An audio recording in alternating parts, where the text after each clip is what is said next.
배제학당 운명의 갈림길. 배제학당은 조선 최초의 서양식 교육기관이었다. 감리교 선교사 아펜젤러가 1885년에 시작했을 때 학생 수는 단 2명이었다. 10년 뒤인 1895년에는 학생 수가 100여 명으로 늘어나 있었다. 과거를 준비하던 이승만의 동료들 가운데는 배제학당에 들어간 이들이 있었다. 이승만은 그들에 대해서 부정적이었다. 서당을 떠나 서양 학교로 간 사람들을 반역자로 간주했다. 동료들은 그에게 권유했다. 전보, 기차, 비행기기 등 서양에서 발명된 온갖 놀라운 물건들에 대해 공부하는 것이 어떤가? 이승만의 대답은 단호했다. 그들이 천상천하의 질서를 마음대로 바꿀 수 있어도 나는 내 모친의 종교를 절대 버리지 못한다. 절대로 떠나지 않겠다는 그였지만 친구들은 포기하지 않았다. 특히 어린 시절부터 친구였던 신흥우 형제가 집요했다. 결국 이승만은 배제학당에 발을 들여놓게 된다. 친구 따라 강남 가듯이 친구들에 의해 학교를 바꾼 정도의 사건이었는데 그 파장은 엄청났다. 그 일로 이승만의 일생은 물론 이 나라의 역사 전체의 흐름이 바뀌게 된다. 물론 그 당시에는 설득하는 신씨 형제들이나 설득된 이승만이나 얼마나 엄청난 일이 시작되었는지 알지 못했다. 세상을 불사르는 거대한 불길도 작은 불꽃에서 시작하는 법이다. 배제학당에 들어감으로써 이승만은 서양을 만났고 민주주의를 만났고 그것이 인연이 되어 기독교를 만나게 된다. 배제학당은 일개 한학자나 관료로 일생을 끝마칠 뻔했던 유생 이승만을 서구 지향의 근대적 개혁가, 혁명화로 개조시켜 놓은 용광로가 되었다. 강철같이 고집을 부리는 사나이를 용광로로 밀어넣은 것은 집요한 우정이었다. 시인 서정주의 표현은 비유가 아닌 직설이다. 참으로 무서운 것은, 아니, 참으로 위대한 것은 이 우정이었다. 당시의 배제학당인 한국인, 서양인, 일본인, 천국인이 두루 섞여 배우고 가르치는 국제학교였다. 조선인들로 하여금 서양 문명에 눈을 뜨게 한 별천지였다. 하지만 그때는 조상의 제사를 지내지 않는다는 이유로 수많은 천주교도들이 학살당했던 시기로부터 불과 30여 년도 지나지 않았을 무렵이었다. 대다수 조선인들은 생소한 서양 문명과 종교에 대해서 오해와 편견을 가지고 있었다. 이승만도 예외는 아니었다. 그는 서양 학교를 이상한 약을 먹여 하늘이 노할 사악한 사상을 가르치는 것으로 의심하고 있었다. 그가 특히 경계했던 것은 기독교 예배였다. 아침 예배에 나오라는 말을 들었을 때 거기서 뭔가를 먹이거나 마시게 하는 것은 아닌가 하는 의심이 발동했다. 하지만 다행히 이상한 약은 먹이지 않았다. 그는 예배에서 아펜젤러의 설교를 들었다. 난생 처음 참석한 예배에서 최초로 기독교의 설교를 들은 소감을 이승만은 훗날 다음과 같이 회고했다. 나는 주의 깊게 들으려고 하지도 않았지만 들은 것이 있다면 그것은 비판을 하기 위해서나 혹은 반박을 하기 위해서였다. 그러나 나의 관심을 끄는 한 가지 이상한 사실은 1900년 전에 죽은 한 인간이 내 영혼을 구원해 줄 수 있다는 것이었다. 이 사람들은 온갖 놀라운 일들을 한 사람들이라고 알려져 있는데 어떻게 그런 우스꽝스러운 말을 믿을 수가 있단 말인가? 아마 그들은 자신들은 믿지 않으면서 무지한 사람들만 그런 것을 믿게 하기 위해 여기에 와 있을 거야. 그러니 가난하고 무지한 사람들만 교회에 가는 것은 놀랄 일이 아니지. 위대한 부처님의 진리와 공자님의 지혜로 무장된 학식 있는 선비라면 저런 말은 절대 믿지 않을 거야. 라고 혼자 중얼거렸다.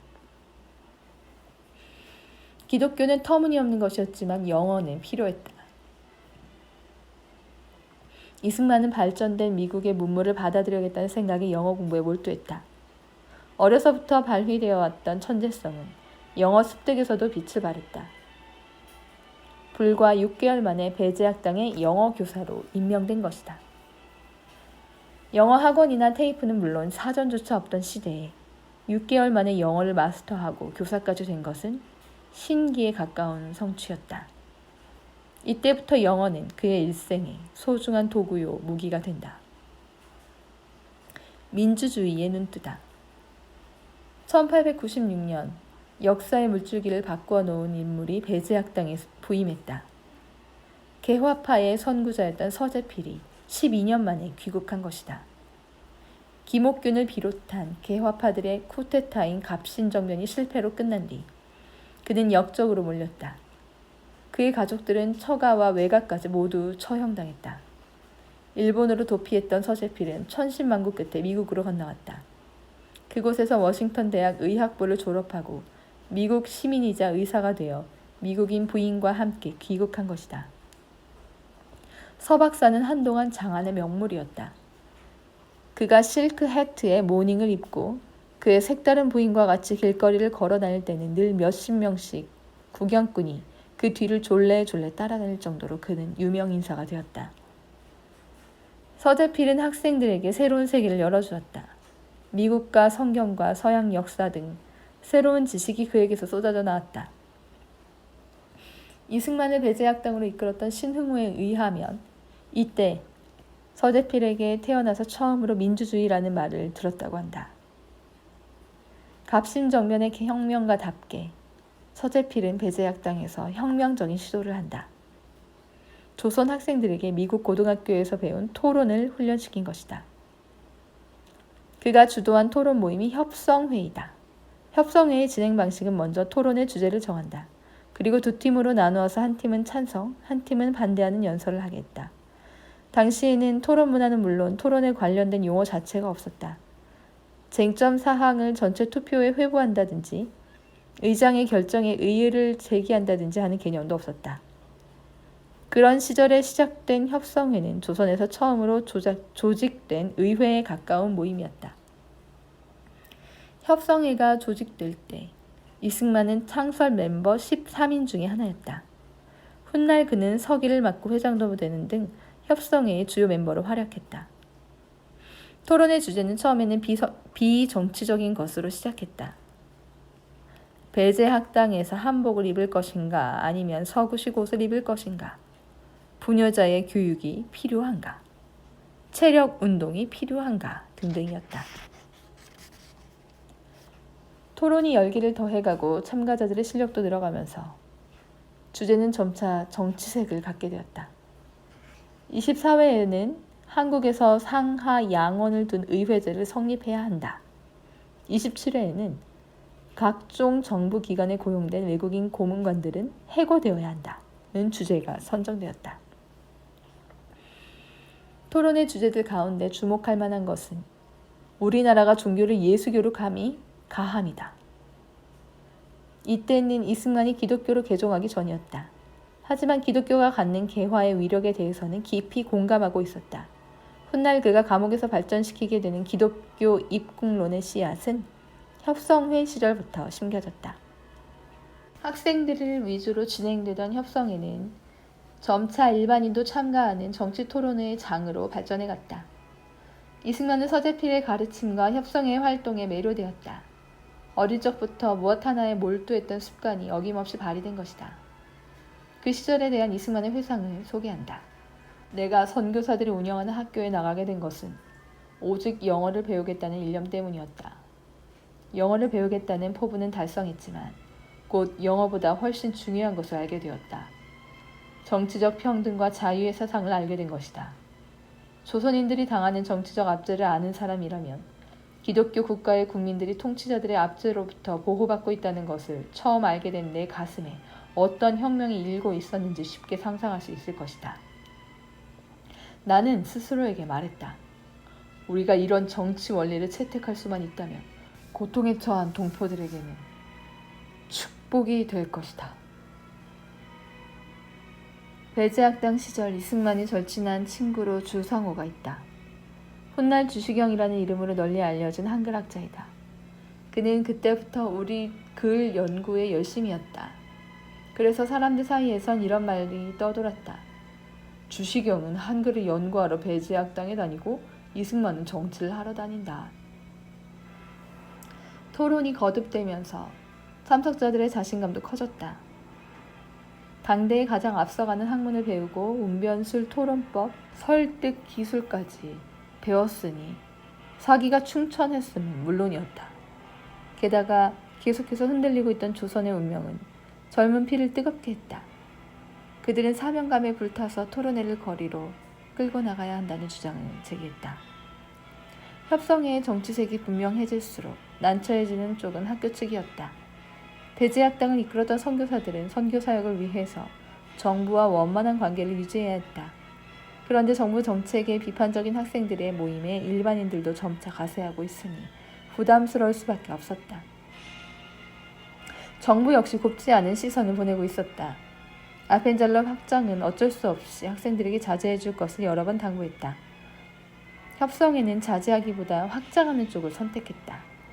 학교 측의 우려를 고려하여 아예 배제학당을 벗어난 대중적인 조직으로 변신한 것이다. 1896년 6월 7일 협성회의 이름은 독립협회로 바뀌어졌다. 우리 근대사에 혁혁한 발자취를 남긴 독립협회의 탄생이다. 이승만의 영어 연설. 1897년 7월 배제학당의 학기말 종강 행사를 겸한 졸업식이 열렸다. 그것은 장안의 화제가 된 이벤트였다. 오랫동안 은둔의 나라였던 조선에서 열리는 서양식 학교의 졸업식에 세간의 이목이 집중되었다. 그날의 행사에는 부득이하게 불참한 한 명을 제외한 당시 정부의 모든 판서들이 참가했다. 한양의 판윤, 미국 공사와 영국 총영사를 포함한 외국 공사관의 장들을 위시해서 600여 명의 귀빈들이 자리를 가득 채웠다. 졸업식의 연사는 쟁쟁한 인물들이었다. 조선의 교육부 대신, 외무부 대신, 서재필, 미국 공사 등이 연단에 올랐다. 이 행사에서 만 22살의 이승만은 한국 학생들을 대표해서 영어 연설을 했다. 그가 택한 주제는 한국의 독립이었다.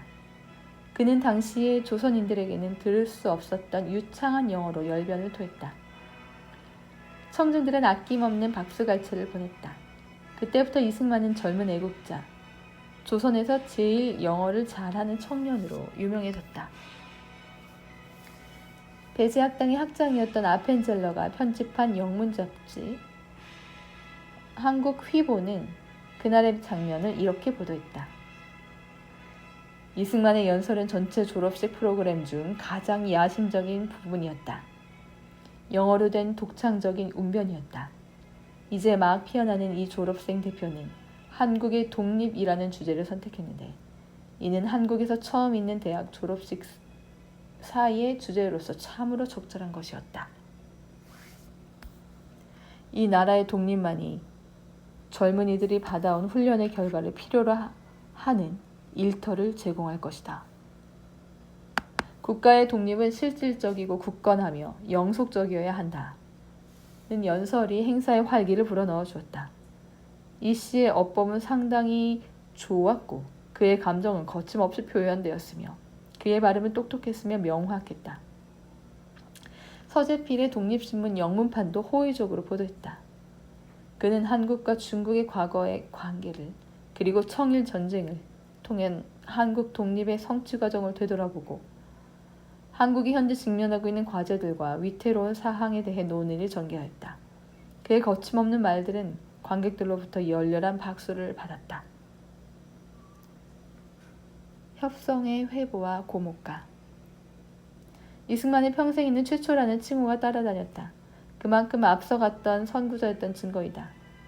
오늘날에는 정치인으로서만 알려져 있지만 사회인 이승만의 첫 발자취는 언론계에 남아있다. 1898년 1월 주간지 협성회 회보가 탄생했다. 그것은 한국인이 만든 최초의 신문이었다. 이승만은 주필로 활약하며 필봉을 휘둘렀다. 그의 개혁적인 정치의식은 탁월한 문장력으로 발휘되었다. 한편에서는 박수를 보냈지만 그의 비판적인 논조를 우려하는 일도 있었다. 이승만 자신의 목소리를 인용한다. 나는 그 지면을 통해서 자유와 평등이라는 위험한 사상을 힘을 다해서 역설했다. 배제학당 교장 아펜젤러나 다른 사람들은 내가 급진적인 행동을 계속하다가는 목이 잘리게 될 것이라고 여러 번 충고해 주었지만 그 신문은 친러파 정부와 러시아 공사관의 위협으로 생겨난 여러 가지 고난과 위험을 겪으면서도 계속 발간되었다. 1898년 1월에 협성회 회보의 발행 부수는 2,000부였다. 당시로서는 획기적인 실적이었다. 1898년 3월 9일자 협성회 회보는 우리 문학사에 새로운 장을 열었다. 이승만의 시 고목가가 실린 것이다. 문학에도 뛰어난 재능을 보여주었던 이승만이 평생 남긴 시는 한시가 대부분이다. 고목가는 그가 남긴 유일한 한글시다. 이 시로 말미암아 이승만은 또 한 번 최초의 지위를 획득한다. 조선 만렵의 개화 시기에 전통적인 시가의 형태와 다른 새로운 시들이 탄생했는데 이를 신체시라고 부른다. 우리나라 최초의 신체시는 최남선의 해액에서 소년에게로 알려져 왔다. 하지만 최남선의 작품이 해조신문에 실린 때가 1908년이고 이승만의 고목가는 1898년에 협성회 회보에 수록되었다. 따라서 한국 최초의 근대시 신체시의 명예는 이승만의 고목가에게 돌려져야 한다. 한국시인협회장 김종해는 2004년 10월 24일자 중앙일보 인터뷰에서 다음과 같이 말했다. 1898년 협성회 회보에 고목가가 발표된 것으로 미루어 1898년부터 한국 현대시의 기점으로 잡을 수 있다. 우리의 건국 대통령은 한국 근대사의 개척자였던 것이다. 고목가라는 제목을 우리말로 풀면 늙고 병든 나무의 노래이다.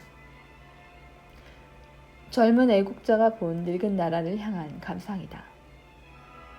고목가는 1898년 3월 9일자 협성의 회보에 실렸다. 슬프다 저 나무 다 늙었네. 병들고 썩어서 밤만 섰네. 심악한 비바람 이리저리 급히쳐 몇백 년 큰 나무 오늘 위태. 원수의 딱짝새 딱따구리 밑을 쪼네. 미육한 저 새야 쪼지 마라. 쪼고 또 쪼다가 고목이 부러지면 내 처자 내 몸은 어디의 의지. 버티세 버티세 저 고목을. 뿌리만 굳박혀 반근되면 세 가지 새 잎이 다시 영화 봄 되면 강근이 자란 뒤 풍우 불외. 쏘아라 저 포수 따짝새를. 원수의 저 미물 남을 쪼아 비바람을 도와 위망을 재촉하여 넘어지게 하니 어찌할꼬. 늙고 병들고 부러지고 썩은 나무는 망신창이가 되어갔던 대한제국을 가리킨다. 그렇지 않아도 쓰러져가는 나무를 쪼아대는 못된 딱따구리는 당시의 집권층이었던 친러파 수구 관료들을 지목한다. 고목을 흔들어대는 비바람은 나라를 위협하는 외세, 특히 러시아를 의미한 것으로 볼 수 있다. 그러므로 고목가는 위태로운 현실을 묘사한다. 쓰러져가는 나무 같은 대한제국을 못된 딱따구리 같은 친러파 관료들이 쏘아대고 러시아는 바람처럼 나무를 흔들어댄다. 나무를 지키려면 먼저 딱따구리부터 쏘아야 한다. 딱따구리를 쏘는 포수는 수구 세력과 대결하는 독립협회나 협성회의 계야파들로 볼 수 있다. 이처럼 고목가는 러시아의 앞잡이들을 제거하고 대한제국을 수호해야 한다는 내용이었다. 고목가를 지은 시심은 피 끓는 젊음의 애국심이었던 것이다. 시는 시인의 일생을 반영한다. 고목가 한편에 이승만이 걸어온 길이 고스란히 담겨 있다. 시의 소재는 중국 고전시에서 얻은 것으로 보인다. 시경을 깊이 연구한 이승만은 시경에서 새를 비유 대상으로 삼아 시인의 처지와 시대의 상황을 노래한 많은 시들에서 영감을 얻었을 것이다.